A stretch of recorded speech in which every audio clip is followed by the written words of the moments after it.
Le plus gros problème de l'Afrique, ce n'est pas le manque de ressources, ni non plus le manque d'argent, ni non plus la pauvreté, ni non plus le manque de tête pensante qui peut faire changer les choses. Ce n'est même pas le manque d'idées ni de projets, mais c'est juste la mauvaise foi que les Africains pratiquent.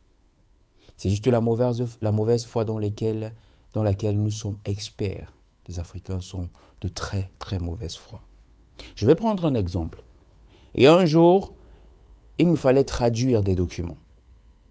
Il me fallait traduire des documents. Et alors j'ai appelé une personne que je connais qui fait dans ce domaine-là. J'ai appelé ce monsieur. Je lui ai dit, OK, voici les documents, je vais les faire traduire. Mais sauf que, en avance, à moi, j'ai déjà traduit. C'est-à-dire que j'ai fait le travail de traduire de la langue X vers la langue Y. Donc tout ce dont j'ai besoin vraiment de toi, c'est juste de faire quelques vérifications et puis d'y imposer ton cachet et ta signature. Sauf qu'à ma grande surprise, le monsieur, il l'a fait, c'était 2 documents. Il devait le faire au prix d'un, c'est-à-dire le faire comme s'il faisait la traduction d'un seul document pour les deux, puisque le grand travail était déjà fait. Le monsieur a fait une. Après, il me dit, je ne savais pas que c'était 2 documents. Normalement, vous devez augmenter l'argent. J'ai dit, mais nous avons traduit les documents. Nous vous les avons envoyés pour que tout simplement, vous y imposez votre signature et que vous fassiez les vérifications mineures. Et maintenant, c'est-à-dire que vous voulez imposer le tarif d'une traduction complète parce que nous vous avons dit, oh, nous sommes en urgence. Parce que je vous ai dit, oh, c'est tellement compliqué pour moi maintenant. Il faut que je fasse ça très très vite. Vraiment, je n'ai pas de temps pour ça. Vous voulez prendre avantage de la situation critique dans laquelle je me trouve pour pouvoir m'anarquer et vous faire de l'argent derrière moi. C'est cet état d'esprit que les Africains ont. C'est cet état d'esprit que nous, Africains, nous avons. Et nous nous étonnons que notre pays n'avance pas. Nous nous étonnons que les choses ne progressent pas. Non seulement c'est une preuve de très mauvaise foi, venant en plus des personnes qui sont censées être des exemples dans la société. Ça vient des personnes qui sont censées être des modèles à suivre. Tu vas aller dans un lieu public. Tu vas aller dans une instance publique pour demander à ce que des services te soient rendus. Mais les gens vont te demander de l'argent. Ils vont s'en foutre de la situation dans laquelle tu te trouves. C'est-à-dire, ils s'en foutent de l'urgence. Ils s'en foutent de tout ce par quoi tu es passé jusqu'ici. Tant que tu ne leur donnes pas les 10 000 francs, ou bien tu ne leur donnes pas les 5 000 francs qu'ils vont utiliser pour boire leur bière, ils s'en foutent de ta situation.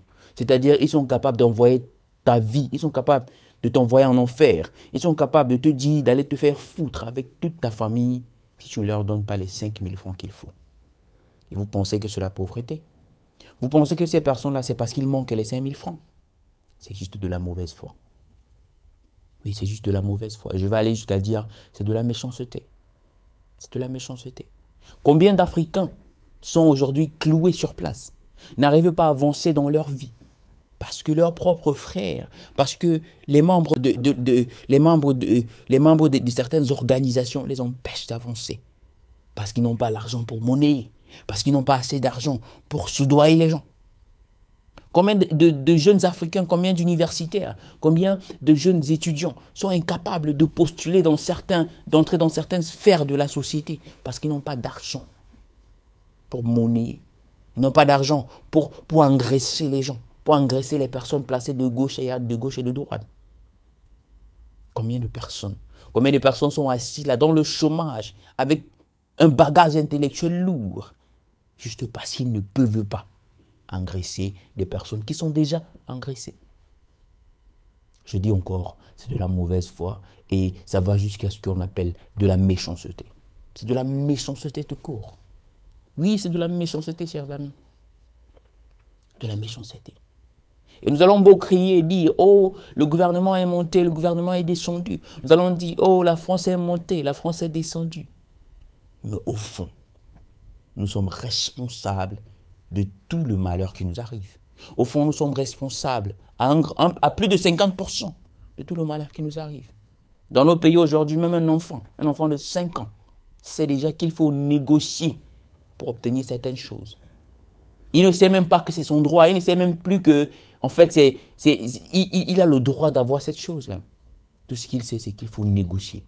Si tu ne sais pas négocier, si tu n'as rien à donner, si tu n'as rien à offrir, alors tu demeures à la place où tu te trouves. Il m'a pris 1 an, je dis bien 1 an, pour retirer mon diplôme de mon université au Cameroun. Ça m'a pris 1 an, la procédure m'a pris 1 an. Imaginez-vous, 1 année entière pour retirer un diplôme pour lequel j'ai travaillé pendant plus de 3 ans, pendant plus de 4 ans. Il m'a pris 1 an, 1 année. Plusieurs jeunes qui veulent voyager, ils veulent leurs équivalences. C'est tout un travail, c'est pénible et c'est alarmant, chers amis. Et vous voulez me faire croire que c'est la pauvreté? Non, ce n'est pas la pauvreté. Vous voulez me faire croire que c'est le manque de ressources ou bien qu'il n'y a pas ces choses? Non, c'est la mauvaise foi. C'est tout simplement la mauvaise foi. C'est tout simplement que nous, les Africains, nous ne comprenons pas que ces choses-là devraient être faites, non pas seulement pour le bien de l'autre, mais aussi pour nous. Mais aussi pour nous.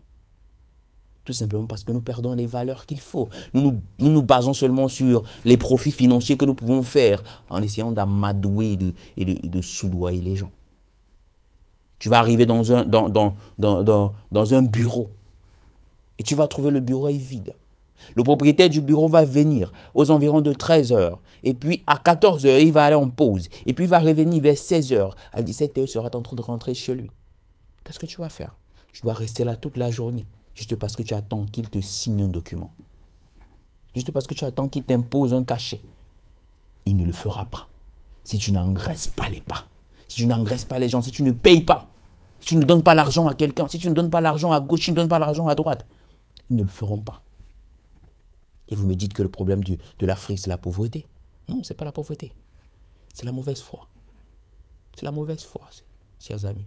C'est la mauvaise foi. Et ça va du plus petit. C'est-à-dire ça va du plus bas de l'échelle jusqu'à la plus grande hauteur. Et nous sommes ici pour faire changer les choses. Nous sommes ici pour initier un changement. C'est-à-dire à notre façon. Dénoncer ce qui ne va pas. Et proposer quelque chose de mieux. Les Africains, nous devons apprendre à faire le travail qui est le nôtre. C'est-à-dire que c'est notre travail. À penser à autrui aussi. Pas seulement à nous. À penser à l'autre. Vraiment, quand cet enfant, ce jeune garçon, cette jeune femme vient devant toi avec ses documents et demande ta signature, est-ce que tu penses un temps soit peu à ce que ta signature pourrait faire dans sa vie? Est-ce que tu penses un peu à ce que ta signature pourrait faire dans ta vie? Ou bien l'absence de ta signature pourrait faire basculer la vie de cette personne du tout au tout? Non. Alors je vous invite, chers amis, nous qui grandissons surtout, à réfléchir différemment, à agir différemment, à ne pas toujours chercher notre intérêt partout, mais à savoir que le monde est petit et que cette personne à laquelle tu fais du bien aujourd'hui pourra te le faire en retour demain. Alors je te dis, porte-toi bien et à très bientôt.